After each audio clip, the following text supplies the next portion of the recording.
13.5 FM à Lomé, c'est Canal FM, le son de la nouvelle génération.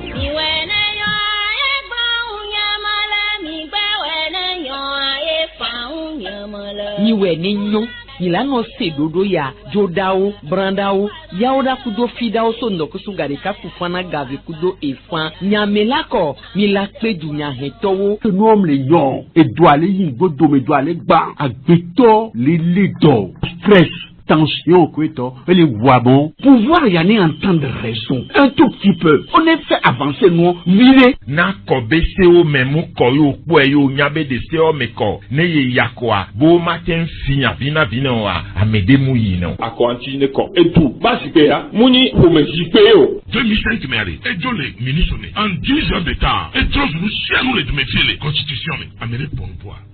non l'état foiré réagir non l'état foiré ló d'accord ló fẹ́ àtọ́ lẹ́lẹ̀ wẹ̀ yí dẹ́gbà tó fẹ́ àtọ́ pé nu ẹ pa òṣàlàjò abẹ́ nà sílẹ̀ àmọ́ òṣàlà wà bá wẹ̀. Egako bí wàá sọ do ebon elome sọ yan fún evogan 26 milliards peuple a élu ya. Enu ke gbọ̀nà lẹ́ni ṣùgbọ́n yẹn dùdú mú lè wọ̀ à bẹ́ẹ̀ mana yẹn. Mia nọ ju mia ọ̀bọ̀bọ̀ gan de mia sọ nouveau ke mia nọ nọ ne mia créé enu emi la yọ bẹ dodo de ka. Fie bẹ nọ ma dan lọ wa ye chama dun. do tabli hawo enu ko e so civil la e on a se oppositionné e me coller plot wa ni nim kem le nyon la gboro Togo de ka enye duike me kpɔwɔ décentralisation ame mamlɔ wɔ enye teƒe ne geɖe duawo me ha la kpɔ le ke edua le vava ele ʋuʋli ŋusianu le zɔzɔ. Ese no kenyi 92 be senu ale me ke we lon be na be wa tro ne be senu le ko ka ko tro ya ne kpo la gba kaka ne be la gba tro ba Emi le wa vunde le dume emi jibe avun abayin ko e jibe dume vi wa si nu ke ba vun le wa gomi Agbitɔri pépé a edola adùn ba dunu ke lana be ma le dɔ droit social be yin be ela school ela ọ̀dọ́ ela mlɔgɔmi. Ne wole kplɔ dua ɖeviwo be tutudo ko la xɔ le sukulu wa kplɔlɔ be dɔ da si tutu mɔtɔ be yi. Edube nkɔ yia esona dumeviwo gbɔ. ameko le na nkuri do dube nyawo be zon de nti décentralisation a hiã be mia togovio kpata mia se gɔme ni mia dzagbagba mia le ŋkuɖo ŋuti mia kpɔ leke fioxa le conduire processus aɖo. zame yo be trɔ nue 31 décembre 2002 va se le ka ye togovio fo vu kɔda ni anote de togo fo dunya boblota Togo amewo le fanvio amewo le puo amewo le klodzio amewo le anyigba o dziɖua ma sɔ ɖe kpele me o. ne ame de va ewɔ eƒamatɔ ame ve alo ƒame ame vea isane dzo ame wotsa ne va. sɔme ne nyɔ ne mia be viwo ye ba vun mi le wɔ Togo ne nyɔ o la de no me na mi kito le mi la we do ye be la nyo do to wona ya le Canal FM be nya se mo adi Canal FM ruto vivi awe no awe to mi do zo na mi ba radio Canal FM di le gbe be mi we ni nyo be wona mi egbe ami le ho fada bubuto Pierre Chanel afonyo fada wezo yo awo mi to olelo sovido doso mi ledi kudo maube amenuvenu yebe shitu watututu akpe nchandakpe masobonu popono na dogbe na toruto ndakpe kaka dadede kegbe ma dogbe andibe ma de kuku doa todi nola veveto wa eso note be yola se nkonye voa enyem va kakava ponupona o ma de kuku no pobe no sokem eye nkande dibe ke yem tem vegbea wa be jilafa ke mledo gbe na mia todi no la veveto miabe agbagba jejo miabe asinu dɔwɔwɔwo miabe dumevi nyenye be hlɔhlɔ kekea amle kafu miso enti le do lɔlɔ be gbe na mi si gbe dumevi nene enyo akpe fada bubuto minya be le kplɔ ha soso de ekibe ha soso le yo be mouvement des forces vives espérance pour le Togo ha soso ke bi nyo ile o kaka be jo enyo ndakpe na biobia espérance pour le Togo alo mokpokpo na miabe Togo et les gens les gars kemeye miabe duploto ko le miabe flime le fia ko popu do hasoso ke mi le obese de a omea et on va so ameka on be nkuvi so po nko le jo le mia be duamea ko va obobo le mia gboa o de uma de to que le ni e mota uma que mi le yo les français yo vok be me be feuille de route e mota uma wa mia medo que mi so mi lea si be du me vio nenea mi le globé e mota uma ndo le menyon que we be le veverebe wale merashi voa e mi le pobe e melede da shia que ni be mia be duamea e ane o le wo popose so kuro duabe kuheunti ye o ma de to ejia o mu wona nti dowa emi gbona mi arokobe sigbe dumevi o nenea mi lo la tite abioso e dumevi ko le plomi kudo dumevi ko le dichala plodwa ke we le dunya gbon ha vovo mea mi tite mi adon kuino be akoya nko nwa no jagbagba ba veme ye mi so nani denglea wetri ke mi dongbe benke ke amenegon agbea ye mi to jehihen ye mi de umare to ke mi le obe manifeste espérance pour le Togo o ma wa mi le glan me ke mi nia me ke mi nio yo bio fifi mi ni du me vi vovovo ko popu muso onya megan alo nya megan no gbeni du me vi kwa ye be le di me no be nko ila na mia be dua be la fond atroso mo nuetoa que la pleso idagbe na du me vi o keke gbo kwa eye le mia mea amole ke we so tochi alo jose haume ale na bola po fadawo o la po pastor o la po imam alo muslim tobe klolocha eye o la gbapo school gan de lao komi on avait universitaire voilà gbapo et société civile alo dumevio be ha soso ko gbe le mi jeshi po wachon o le niame ku dumevi potio keke mi abetaro dinwa ele yibe mi anonzon ogbona mi anon e mehehe e gomibe mi abe nkuvi ba noté que mi le yobe mission de veille citoyenne mi anon mi ma no kwafibu vo mi abe nkuvi ola hu alebe ameko hododa shi benare o ma wano wenchi doa wa wenchi dogodo voa mi abe doda shi vegwen gba ibe mi anyon du mevio kafla ze andre le mi abe duamea nuke ni du mevi be doda shi amesugbon monde nchio amesugbo chamle well nke nchi ani be le mi abe hotu nyamea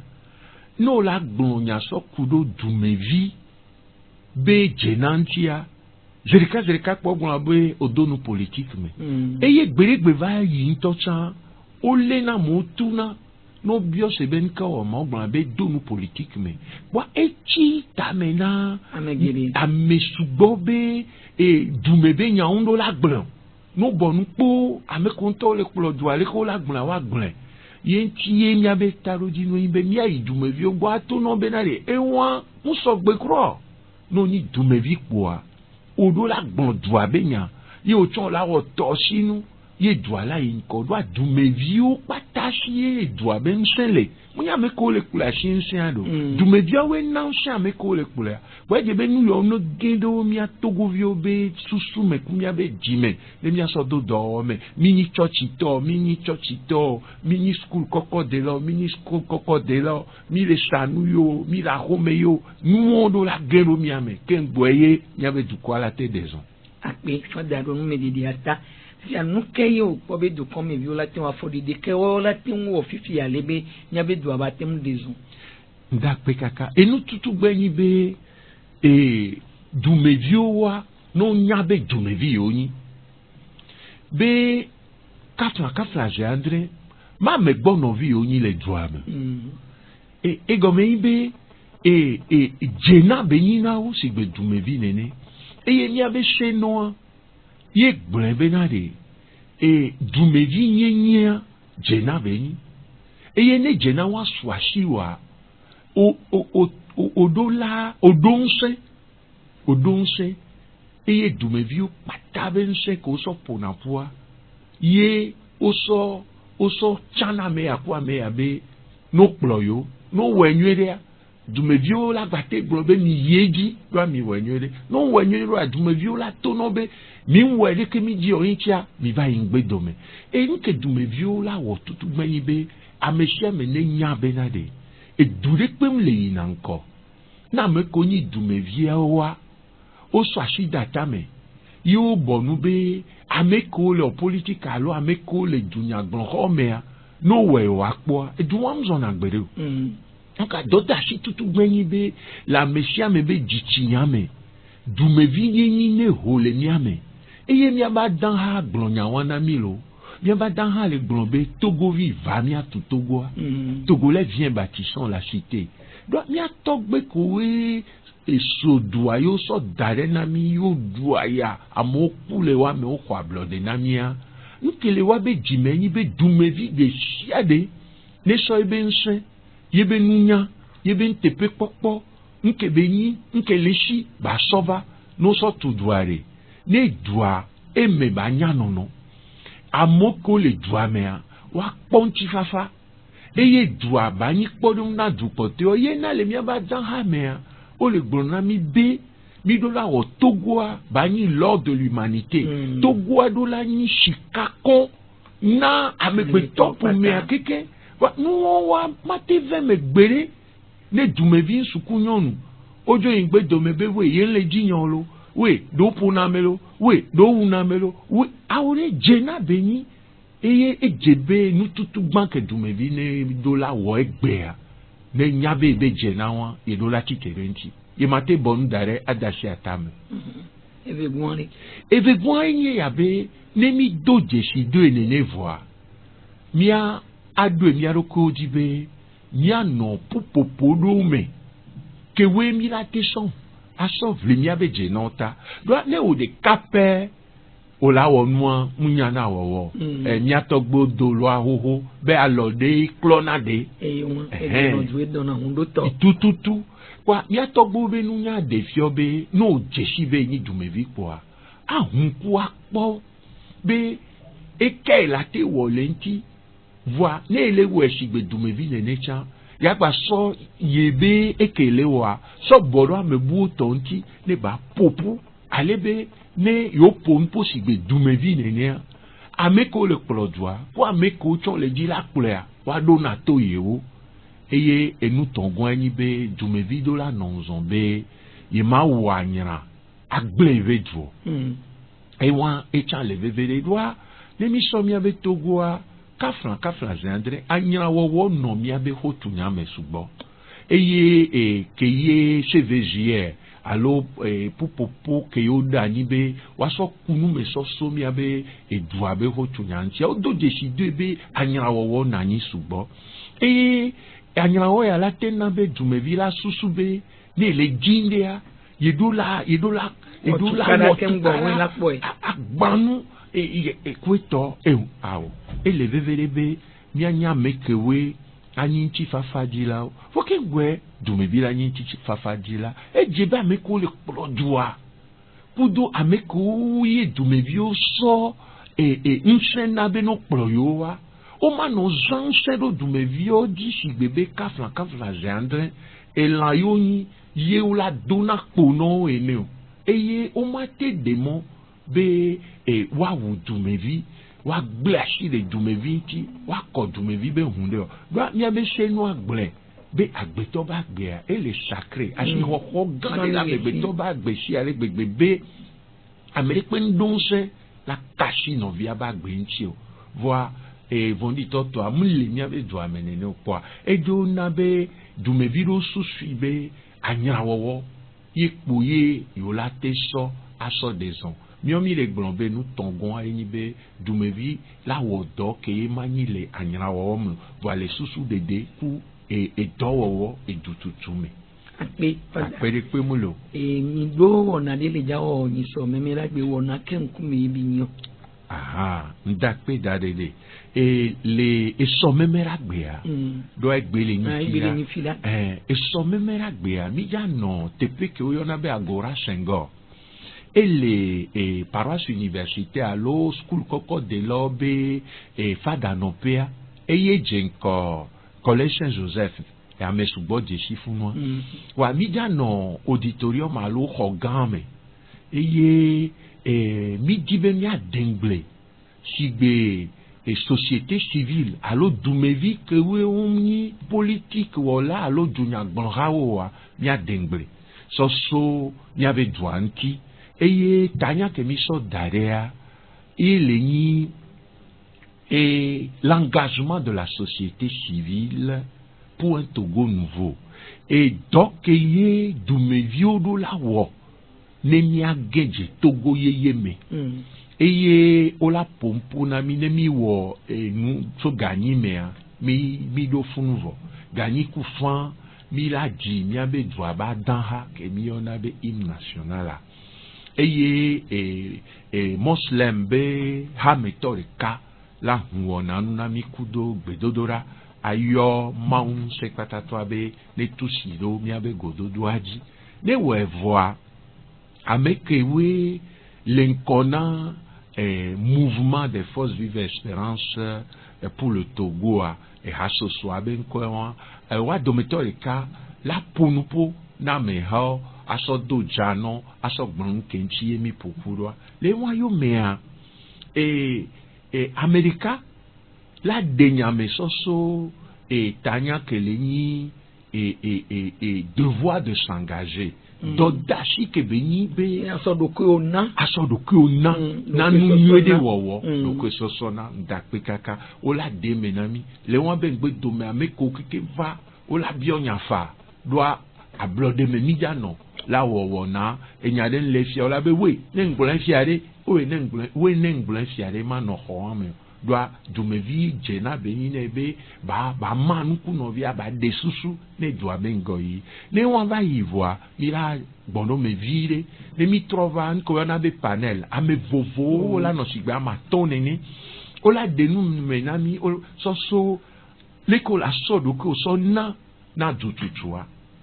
ne wan cha pa o la gba bionya ne nya bion va ya mira o projection e comme be o la de non metata do fio keye amedo ko le wodoa voa o la didache ne dume vio no pobe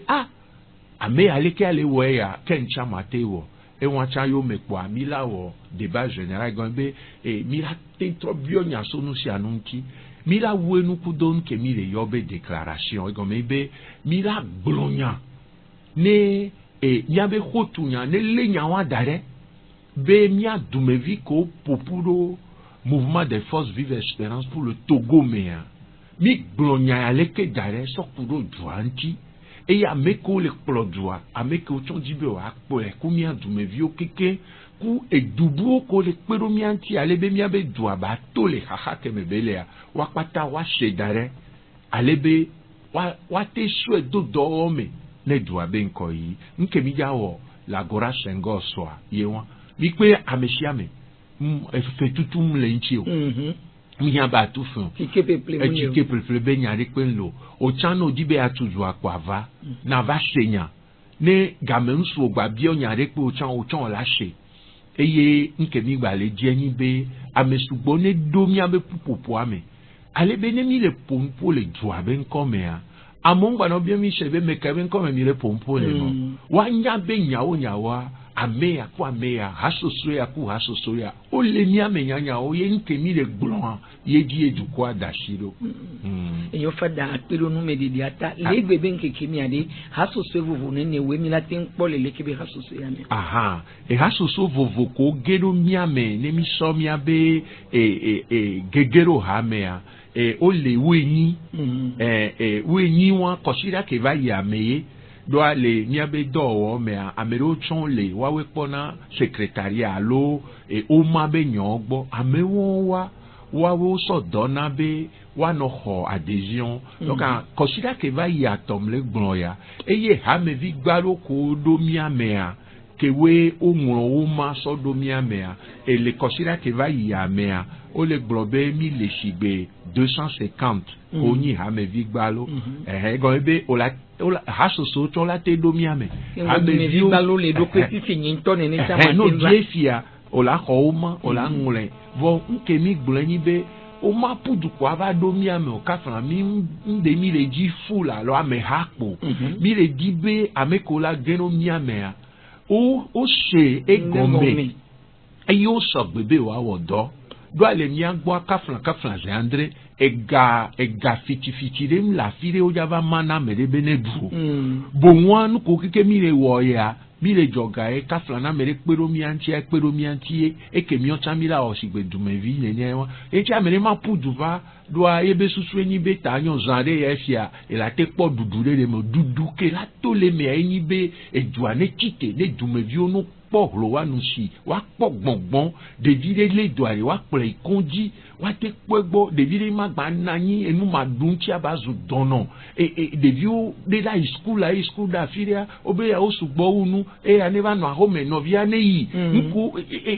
dumevi ɖewo ma gba gblɔe fia be edzidza kpɔa etɔsomɔ kakakaka nuku wo le agble ne be la va sa asɔ kpɔ amedzi le axomea kɔsia ɖeka va yi si ampo wa ŋusẽ agble agbadzidzi ne fada sukulu kpame ŋutɔ tia ɖe ewɔna kɔsira ɖeka kɔsira ɖe ke ɖevi ɖo ŋgbɛna sukulu ɖo esi xɔ kpame dzese enya ye wa enuwo wa edze be woanɔ trɔ asi so ŋuti kabakaba kafla ze andre wobe si somɔ ne ɖe wɔ ame ɖe le dua me wola kɔkɔ ekɔndzi gã ɖe ela kuti funu la dia enu sugbɔ le miame lãmesẽ be nyawo kafla ze andre ni sɔ mpompo le radio le dzia le bio se be le miabe minista bubutɔ mea bubu be nya le gblɔ lo bubu ŋutɔŋutɔ sɔ bubu n'oɖoa edɔ kele wa si adɔa lolo vɔ wa dometɔ ke la lɔ la yi mlɔ abati me le tokɔ kpa me be no kpɔ yi gbɔ ela dzɔdzi nam be ne watsɔ le doa wa yina tokɔ kpa me. Mɛtɔ la nyi wɛ. Doa mɛ wala kpɔte ke la yi ame le funu ye. Doa le ke nu le yi wɔn kafla ze adre ne mia dumeviwo mi dzo da si atamea nu veve la wɔ mi to eme do. Ele wɔ mi o. Doa miɔ mi le gblɔ fia bena de mia kplɔ du mi le gblɔ no dakɔ na mi nyi ese ɔƒe menɔ la alo mia no wɛ ɖo de mia du minista no wɛ ɖo de mia du préfet no wɛ ɖo de mia nyi maire voa de mi le gblɔ bena de ame kewo dumeviwo na gbe be no zã ŋusẽa no zã dua be ko le dua sia edua be ega edua be nunu amesie wa de no zã nyuie de be amesie ba kpɔ gome le me eye katoliko ha kudo hihia keke yɔna be bien commun nke nyi miatɔ ke ya amesie do la kpɔ gome le me intérêt général egome be nyona me ke amesie la devina mesia me akpekaka me la kpɔ ebe gome le me eye wɔn tututu nuwo wa ye nana du yina ŋkɔ voa le miagbɔa kafla ze andre mi le kpɔe ɖo nene adziwo voa ne dumeviwo bɔnua la de fu kpe mi ma gblɔe ba dzɔ lo voa de kenye kpɔ mi le fi efisia ne sɔkpo ye o gblɔ kafla lo mi ma gblɔe ba dzɔ voa yo gbɔn sɔ efi be fada afɔnyɔa cancer le do mpone alo ewɔ amboli pulmonaire alo nuwo be dia kafla kɔndzi ɖe kpem le miabe dumefi ye le dadoa la te dadɔ ne gam le asi opu du Yevode alo opu du Ghana alo opu du Côte d'Ivoire wa oku ke du la te nɔ nene o da de me o ma biɔ yɔ voa dumevi de sia de ne biɔ ɖokoe ale be nke mi le gblɔ be nke ifa da tɔma ŋe kpe tɔ kpe politique mi le wɔ dunyagbɔgblɔ be ŋsẽ le mia si mi ba me le ne wɔm de awo mi le gblɔ bena de dumevi nyenyea mi do la wɔ ebe dɔ ale be nuko nana dumevi be dzi fana nuko nana ye dumevi nɔna dignité me ɖe ke mia gblɔe ɖo nɔna nyenye nɔna esi nyenye amegbetɔ be nyenye amegbetɔ ba si xɔxɔ nɔna esi ne ɖevi ɖe kafla zã ɖe ne ŋgblɔ ŋgba ve to me na ame ɖe kpe o lo na ame ɖe le Togo ya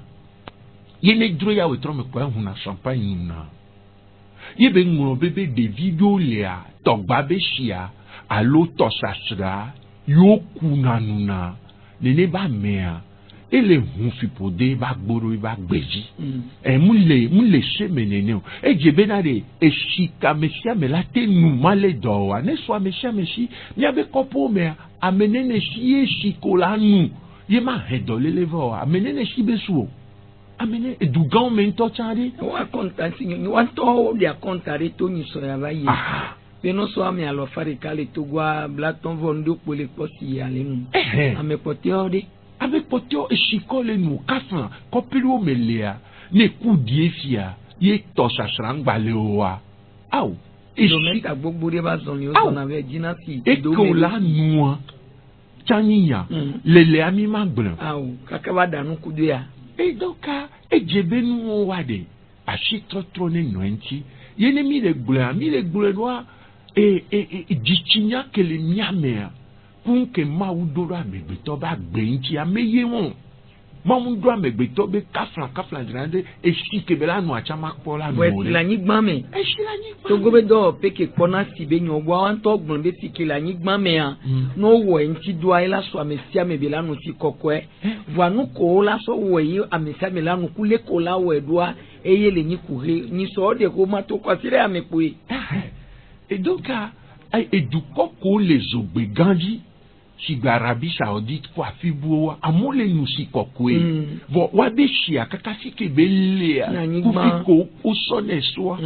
emi ochami agboa keye edua ba filole no de dozare pola kero shia odola ndolea odola 360 yebe nyami legbon voa asito tron wa mate 20 ne dumevi o so lo data me be kafla ye ekpo de du egbe alo ekwe to ao mi gbo mi lon nde pepete no miashi mi te ve no yovode ekwe to mi te onde pepete mi la wa keye ma webe mi togovia ne mi woto na du ya wa milliard te no miashi mi la ni dono le gbongbon me enene bele won eje be togovio no se gome be mu ga popo Jean, tout le monde barabara odia, yin ke la no mi abe jime. Voire, nke ni doa toi, ni a jeun, na tout me vieux kike, bate kwa kofafa, le minimum, yin yali ke magblon, le minimum. Vitu kui kakan ke vitu kui kakan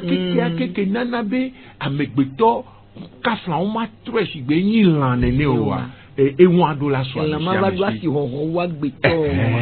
akpe kaka e $1 soit monsieur fata kibeli le kiade nke du me vi gbalola o tutu do minyabe du me vi o le do wa du me vi o le wo eko la tenwa o le bio be mi we na mileke voa mu le ni wo pe ya leke mi o mi po be yo la tenwo do kudo hasoso ya kaka adun mo be susu so ba nono me ya dina fi totro ba no nju ndakpe okpo be le nu me kukumea ogbona be ne dukore tite nyawa nsene kwente du na edio mi mate gbonbe togovio ntite olo togovio le tite voa kafla je André iye ni kuku ke mi le dea kuku mi le de na dupoto bubu toa doa eye ele na mi sigbe tonene dupo to ame vemu le mi abe duam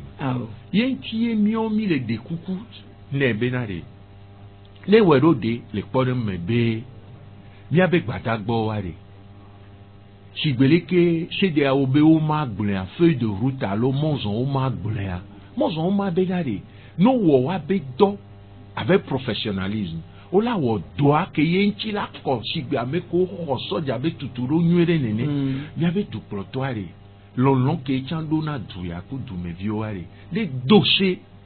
benare ongba tina te kware apwa même a glenu la menti a wa même le wa du plora dashi dia ela na be du me vioa ola wo na wa be diabio vola wele nchi fafame yam le dogbera ye nkare di chambe yemnyane dupoto ashe na miabe radio ayo voix kafla zandre na mede shechan ni la tewe be la doegboa kuku de debe nyae muni be mi vale rolombe le a kuku de mi le de kuku do dume video kowe o mate va radio le peji la pompo o funa ndekeme tamyo wa note nu galidosia yeni journée a keke to ne nu butroke muduno wa inso le kejana we fie tu gbejere va pom be no vi skula comme de pem la homena yo wa adowi kaka va janje moji yen pele gbon lo yo ko lize mi jan to de venu wa me vea oblero moji so va home nde pe wo de vi olo adokwe wi be wo ipo mi shemi donc on de ka mu ve mu ton yen ti mi le de kuku benade du kotoa lolon ke changbe dona togovi de siade ye be dona dwa kwa ne nabe a meshia mekela gbete wanya do togovi lenti kwa ne doe wayate ne gbe no vevere ye ba bioso du don no la ke we pona de no be nyagboa be waya ngba ve mekele miade e won la nabe dumevio be doko la wa e me va la nyon tu karama no entio wa donc miomi kotole blon chambe nueto ane dua ba nyon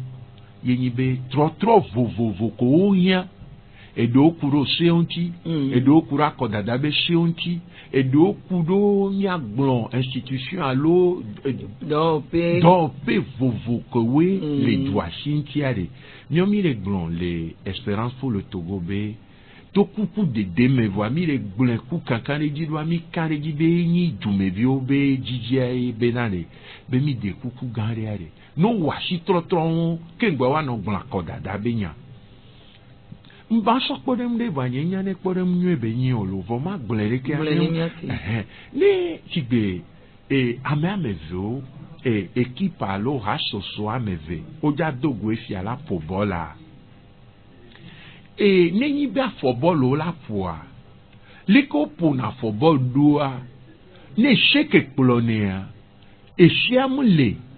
ye enyamesola lo arbitra nyashe anywere beko le football a cha nyashe anywere wa tukala la nanye o ma football o vola da fokpona o lokwo o la leve na ono no le to amefa o la da konfa yin tiare ne nyabe doa mi jo le dudibe akodada voyez mim le 3 6 nkola nabe akodada me la fa nyao toto la va eye dumevio keke la poasi pe na meke dudio wa ele sigbebe dukoya mi gba kulele ya fireke amo la gba popo o la gba datu ehun la gba kore edua la gba chaka la gba blue egadimon be nyowa o la chito eye amerobe do la gba gbe ne lelekea e afoku gande le note pomi enyibe togovi gbogboro surtout jeune homme mais koni so revio on gba don koyona be amu patriotique ya di be on gba do lon na duo non laissez des vieux jeunes koelana sore kolana duala inkobe enyaomea o ne egbe pa file sipo ejolo ne egbe pa file ko era jolo jojo po nyinya nene we veti Maroc be ba filio libi ba filio trozu kulvio nene kutia puno no ware odola no kasi dintina nyabe plolao munyi be kafla André nende jo les abloti les France nigbandi quoi yo la ngro o madoda alo wanto la yi be yo jave Charlie Hebdo amikpo enu gbogbo ko we vo kafla André amenene ko le wule nyabe duo me so ku e wan yele gbon be e wan nyolo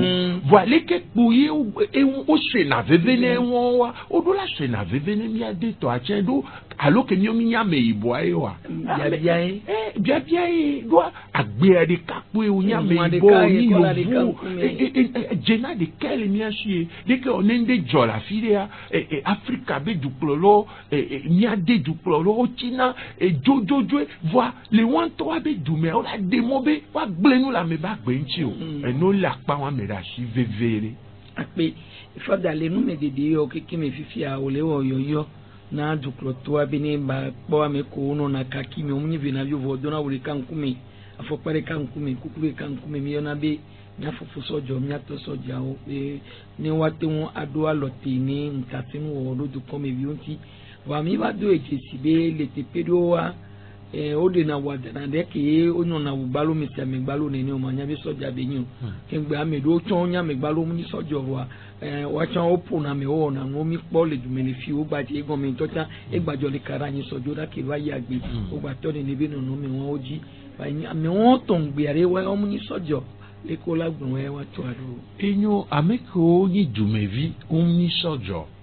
voyou te penser les poimes les dabia mentia ne mi ato nyanya wa mere na onsia do le mi abe village alo kope o mea o ma te gble fi be bovi tobe dope ba non kope sia kope me vois o popo do de ale be du kwa kekia nende jole fi fifia e ameke l'État la te bio gbadagba kele funu abe ne ponu ya gbo jerika eye nenyi be o te pone gbo jerika dina mea le pon me e pon collègue bon fifi be le karani so joragbe o dabi amerintia gbadagba ko fun jerika kudo ministre abubuto ke pona dumevi obe gedi non gbo o do la gbo jerika be no diame wa be doda shi ye wo ye dumevi obe amloko eku garuri ko le joa o sona le me so pona sona no be wa te wodo ami le gbonbe o no monu ko kike wa chan hin obo abitu kike le wa shia ameko no duve pu amea o kaka ola shi kweto wa no gba shi vo chan o do la ona nu mekuku mi ko yo na be impunité amela on rondon nous voir o ma don toné wa e nana be dugbana e va nana be dumevion to va drona vonu e fi ke dumevion to va le dron vonu le ya e va nana be vonu dron jojwe ngba nana nyi wa nkare di be apa ya chan ameko pona shebe nyagbo le mia be duome kwa ameko vlinana amegbeto be jena odo la do aboge la wode le nti doa kafran je entre o glombe le mia be duamea e chenwa be nse le kenyi ameko le plodwa government nse le kenyi ameko le wose le duamea que le ni assemblée nationale nse le kegbani ameko le glon et chez allo justice de joignenye le duamea donc nse meton ke kene nu yo jole ke ali le ko wonedo e jebe kaflan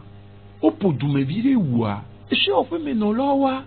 o mate bonu dare ori kaflan zedre ni so les français nke he tu caravo de pour les zonzonlier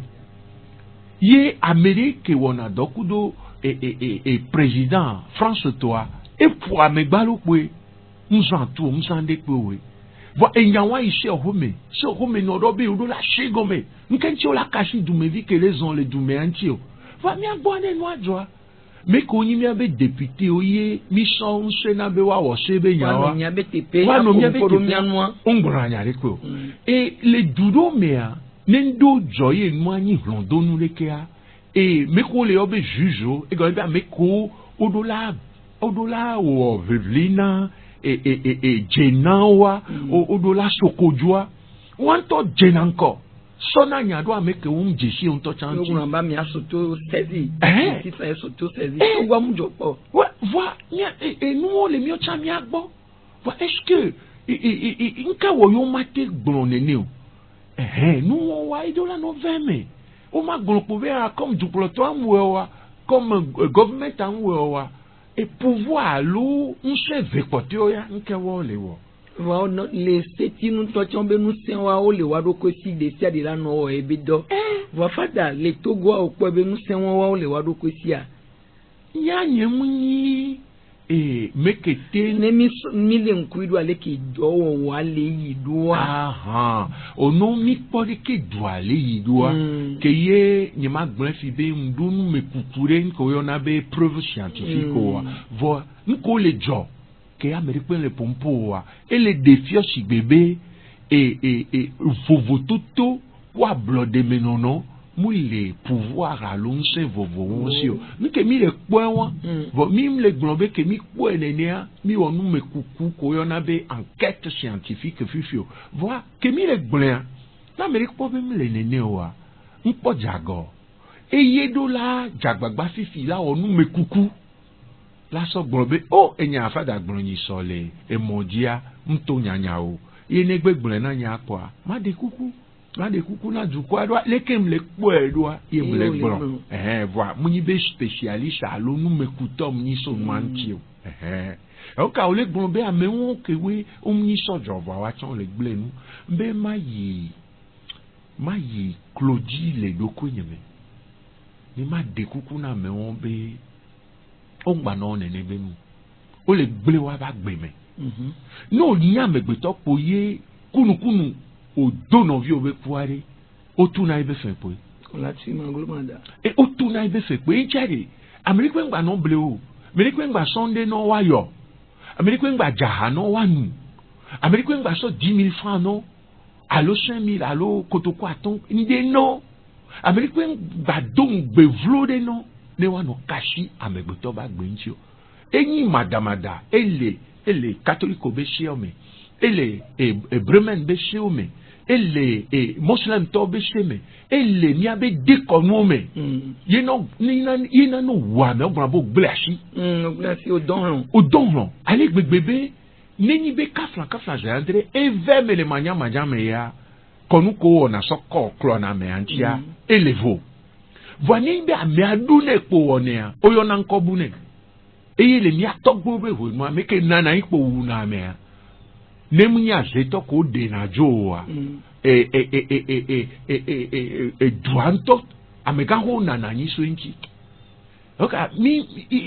wani jeshi benare on gble na kwa gbeto bagbo yinchi ameko keke nemunya nke tiye eduvitu kuya 7 millions et demi pour mi million amandre kufan et nke woye rondon don la troche bébé achando do nene nous ware na busuba na duji voa ameko chon le deux yo le we ameko chon deux na le we non nyanyere be fait tous les o ma te gble kwa megbeto ba gbeye mawu ke odipu kwa nyigba wa megbeto do ibe nono menwa mawu benyi sokenalo bona dire bleulo vo mawu ajato honvi benyi jojo nyenye be mawu ye yenchi anyam le dekuku ye le miabe asoso abe nkome are be anyira wo be nuwo are nuwo no de ojo sukada hun kokoda nyi kafla no la le koklo nto chan la wieshia mi atogbo fiomi be na neshi ye na mi atogbo doru be no ja okoklo pe na si ne aso bi ogbe na de ye mu le wi do joji o ni o tele wo won na koklo a ye no bi agbeto po la so popu e baku alo la datu po baku alo la ola fue barabara nko ni enu be tape sendwinti awo nu wa de mi le Claudie le dekuku be kafla ne amere le nene be asoso me aneto le me ne poji ba po anyigba doa no le wea o le dozore dare leko tona zo ave a mesia menye vo leko tina avec les zo a mesia memunye o la tebe le tozo ave be ave a jijile egbo ya ebe ho afunda bele ye no vi ya ito eso egbo vole ke zo ala lero kule ke ayala so edo tanyo no vi o ba ho ya ma bi o to ke le funda la ba bi ye nti amede pe ngba yin dumevi ba lombe ya no wa nyi no eye ameko le kplɔmia no titero nyawo ŋuti mi le ɖekuku ye ɖeke wola be miawɔ recensement wobe amewo va ŋlɔ ŋkɔ wale gaƒoƒo ame tutua wola gba ƒo ame ɖewo kakaka hu la kɔ le wa ŋuti o nke ŋuti o no dzi amewo woakplɔ va setɔwo gbɔ ne setɔwo no gblɔ sea ale be dua mea ŋgbadzo nɔ si gbe ame ɖewo yɔ lea nke dro wɔla wɔ fɛ ame ɖewo yɔ lea wozu kluvi wonyi dumeviwo donc awo ɖo la bɔnu no gbato me na wa be merci no ʋuaɖu na wa be merci ne awo mu le munyo nene be la yie mu. akpe fada ɖo nume ɖiɖi ata fifi aɖoɖo ya kene le miasi esɔ ye mi le dza wɔ ata ɖo dzi nu kenti mi le dza wɔ ɖo amɔkpɔkpɔ ke ŋuti mi le wɔ nu ke mi kpɔ be ba to so mi. mi nke mi di be ne to so me tutu gbɛnyi be dumeviwo be nyɔnyɔ ne wa nya wa fɔn kafla ne ŋgblɔa ɖe ŋgba ve to me na mi ɖe kpo mi le vli le Togo voa kafla zandre Togo vi ɖewo wa be nya dzɔ ya lo vɔ gake vɔvɔ ŋutia le dzi la wɔ ɖekpe le ŋuti o miɔ kpata ɖe mi le tite dumeviwo mi nyi ke ŋgbe va nyi nu ko mi nya ŋgblɔ nyi sɔ le radio re di be ne nyam le tsɔtsi kpa nye me fia si gbe fada ke ŋgbe ma te de susu la ŋlɔ ke ma ve fia amewo yo la sɔ le me wa tsɔ wa sɔ kplɔ wa ɖokuiwo wa ne ŋgblea ŋgba ve to me na me ɖe kpo le do kafla no be etu le di gboa ma te vo la ŋlɔ nua kaka ne ŋlɔ voa ɖe no be etu akpɔtɔ le dia ma to la yi tsɔtsi xɔa mea bɔn fifia ne ŋte yi tsɔtsi xɔa mea me ko la va ma gblɔ nya na wa yɔ la sofika o ŋdo lea ɖe ŋgba nɔ gblɔ be ŋkami o non me ame sia me nko yɔna be dumevi be dɔ ya kpa ame sia me kpe wɔnɛ onyi fada onyi sista onyi imamu onyi ehunɔgã onyi sukulu kɔkɔ de la onyi dumevi gbalo onyi asisatɔ ma gblɔ kakaka ma gblɔ ŋutɔ tsanso mia nɔvi sɔliɔ ŋuti be woatsɔ ɖo la wɔ woatɔ nke wɔ doa ne dua nyɔa edɔn wa tsa wa dzi ne dua gblea egble do wa tsa doa wa viwo la yi skule wa ŋutɔ ma te fiɔ nu wa viwo wa tsɔ la yi kɔndie wa nyina yɔvi ku wa tasi yɔvi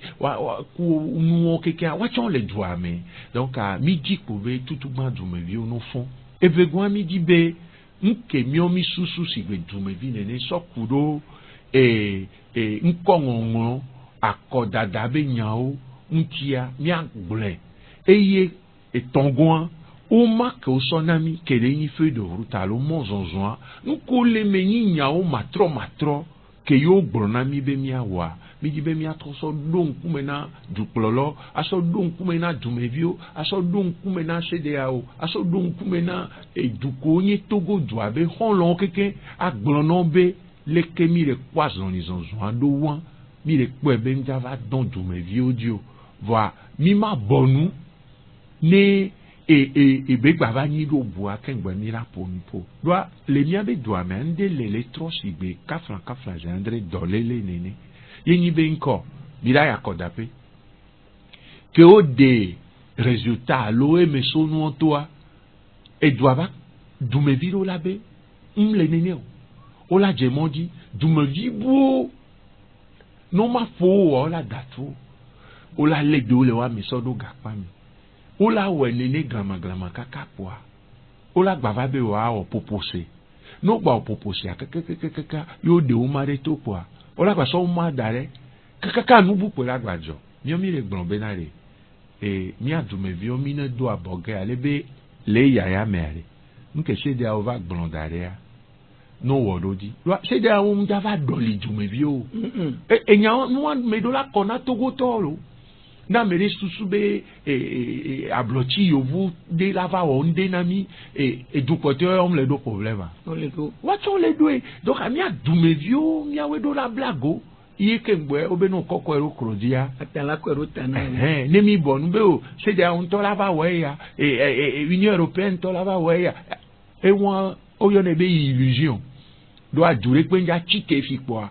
abe akɔta gbadza yava no dubu tepe akpɔ do pe na yebe problème alo yebe kuye o keke o wa dumeviwo no nyo wa nya be edɔ le mi do la wɔ eme ko le kplɔ mia ko ame ko tsɔn le dzi la kplɔ mia se 14 yo centriste wo e parti au pouvoir yo wa de no nya be na de e nko le yɔ be politique are on wɔ ne aso dumeviwo sɔ kɔkɔli o nke gbe nyi dukpɔkplɔ ya kpɔa o wɔ ne be dumeviwo wa dzɔdzi nene be le wɔn ne wɔn mu le me wa episcope ŋlɛ amono bɛ hɛn agbalẽ ko ŋlɔ episcope ŋlɔ kemidza do 56e anniversaire kemidza do miaba ablɔ de 100 pe blaton voisin o gblẽ le me bena de edukpɔkplɔ akeŋgbɔ wa kplɔ dua edua do la nyi du kelea. Le peuple doit exister. Et doit nous la ni du kele. Ken boye o la va gblame ko la kple. Si jamais ko le kple o do la nya benade. Et doye na yo mon popo nse. Pe pla ele na yo to tu proto e. Pe mu lo anu ko la kplo. Ko la kplo. Et puis mia be chinois e gblin. Benade mia be douare. Et les Français, c'est le gouvernement du peuple, pas le peuple pour le peuple. Et quand il vient et toi les pleurs, quoi, tout bobé, et non, mais nous, ben, nous, mais quand on sait, ben, nous, au moins, kafla, zandre, au moins, plodjoa, allez, ben, d'où mes vieux, heli, là, non, codina, au dollar, boulébé, ne fafa, banoeme. Et on peut t'engager, moi, benalo. L'antotan, no, dondonia. Ela bia koya to ya nde kubila nyi elande le ko nyi ana enye kele gengbe mo to di na lo no soke no le pui kaka ne va be ngba zon wa de ko la pui la o donc ne lanchan de do gari me te gbona be ya mu le wo wa ke ba nyi mi amegbeto wa de mi we be na re Togoa ba di nkemia togbo jia lors de l'humanité togovisia togovine woito fada eji aningi be mile pomupo leke du me gbalo be hasosio alo hosi han konoto le pompo mujina to me na mo nyu edu ogbun be ma o ba mi o chan o na politique ma lo mi le don apareji si te do apade nti ni ni ma me won wa de don tiri national ya ndi ko be ma do ta flache no magblɔ nɔ be ongba nɔ susu nuwo nene o nyafa da nyi lo mu be go yiye o bɔne school dza tɔ edzia amenene ke ŋdo na goa na ame ɖe le doa be yi efie ye service social alo me ko kpɔna de kpenkpɔ gbɔ wa tsɔtsi kpa me kpo be la vɛ ne de kpenkpa la si wo tsã nene me a ma te xe mo ne be ne yi tsɔtsi xɔ me ya ne ba yi do gbe ɖɔ ne gake mo dza va tu tsɔtsi xɔ ekpɔtɔ le xɔa mea o la do kpo ne be ne toa o la di au moins fi ke be la mlɔ zã mea o la di nuɖuɖu ne zã me ne mu le presbytère anɔ gã mo wa ɖe nyam mo fada do le kɔpe me ne mu le zã me wa ɖe o la yɔ hame vi ɖe be nu ya le gbɔa ne sɔva eya lea ne sɔva ye o la xɔ ame donc nke kasi amegbetɔ ŋuti kpɔa ekasi ma wo ŋuti ye na ye ame kɔkɔe ɖe woyɔnɛ be Irénée o kɔkɔe egblɔ bena de la gloire de Dieu c'est l'homme vivant mawu be ŋuti kɔkɔea ye nyi amegbetɔ ke la gbe le blibo nyenye me egbe mawu de na ebe ŋuti kɔkɔe fiona la ame ke la gbea me eye wa donc o ma te gbɔn be mi ame ko ni fada pastor imam kwetɔwa ne ide le ka amegbetɔ ŋuti le ka amegbetɔ ƒomea ŋuti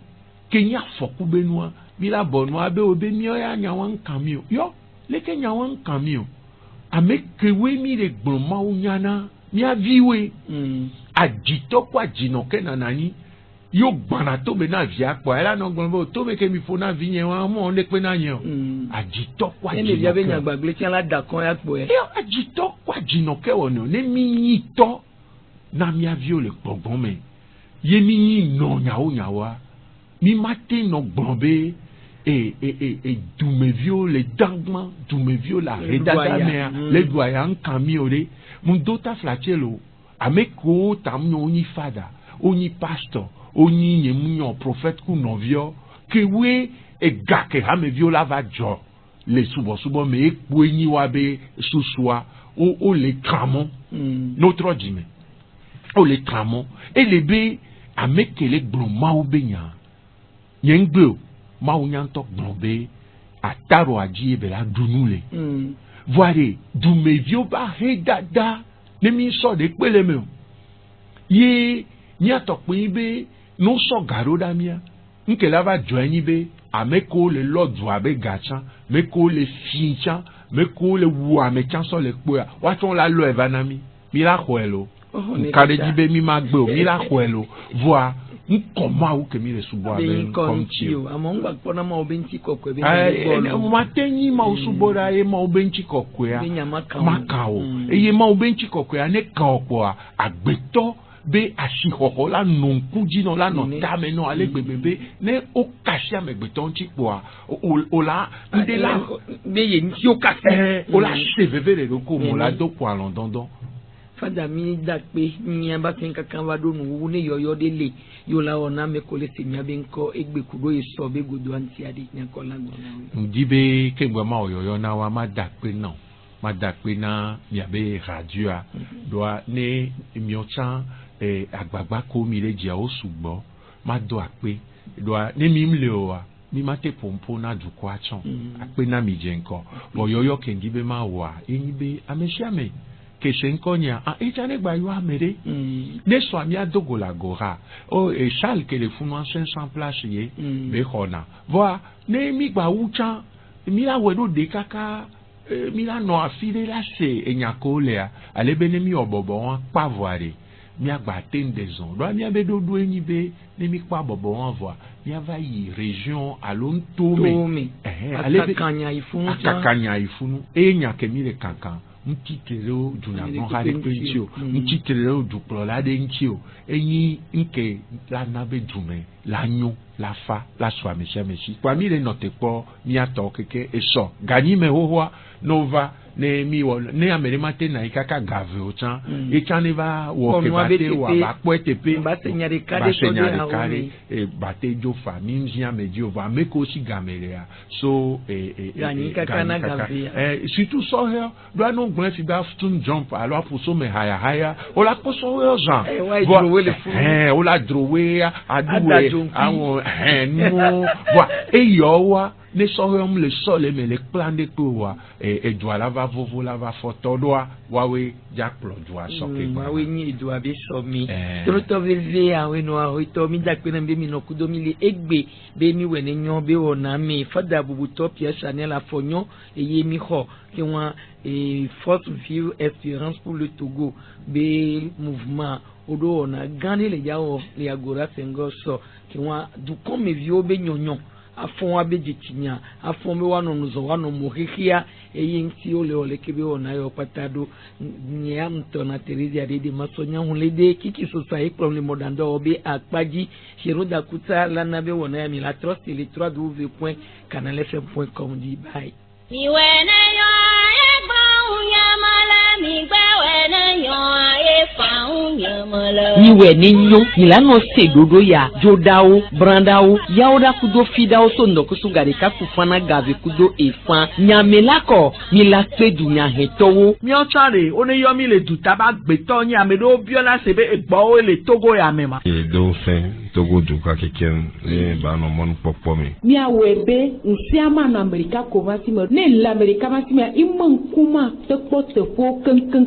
yo ni le je yo le junko me ya fonu po ya wonu okpona gbodomi la kwa ya ke ya mo loduwa podo kedunu dopo amezi ekolan ejumedi mkebe dola nyenyi be décentralisation enu nwere beni vide gbogbo de lemevoa eye nto yera na ene be vide alava ton pendeju angba no nu me on me to na be sojo le Togo omni démocrate omni républicain ko to me to na we sojo le conscient na nu kelejo ni wa kenken le d'accord na nu kelejo et nous que le Togo depuis 90 kakabana egbea ne opposition tele wa tenança le gombe miantoa me laisse me gombe na mi non se du doa se pono no si amade kangba no je peji po klololololo ketene ni amega fornia singbe ni agba fi wa chotro ni afa constitutional toro reforma que si no nu que la lomeneni yo mi agire le nyore mene ko de kemira we ye miate noju ye du no no be gbongbon yeye la no miamu na mere chitre ro Togo vion ti aye ntola nata yobo dea enu ke kan dua boa gauche droite ono na du yo wole eduya munyi efio du benyon ye po medicala no pole kaka pebela ton for de kayo miapata Togo vio mini Togoa elenyi keshino no kele miashia Togo elenyi miato ni parti politique benyayo ne ministre de l'environnement eva ne ho nkpona be okro phosphate ko rapo amia ya po atrozu a furi baba pleto achanami e won mi environnement be no ola de mo menami kito lemila wedo yebela nyon doto ona ya le canal FM de nya se moi Le plaisir pour l'acquérir, écoutez Canal FM 93.5.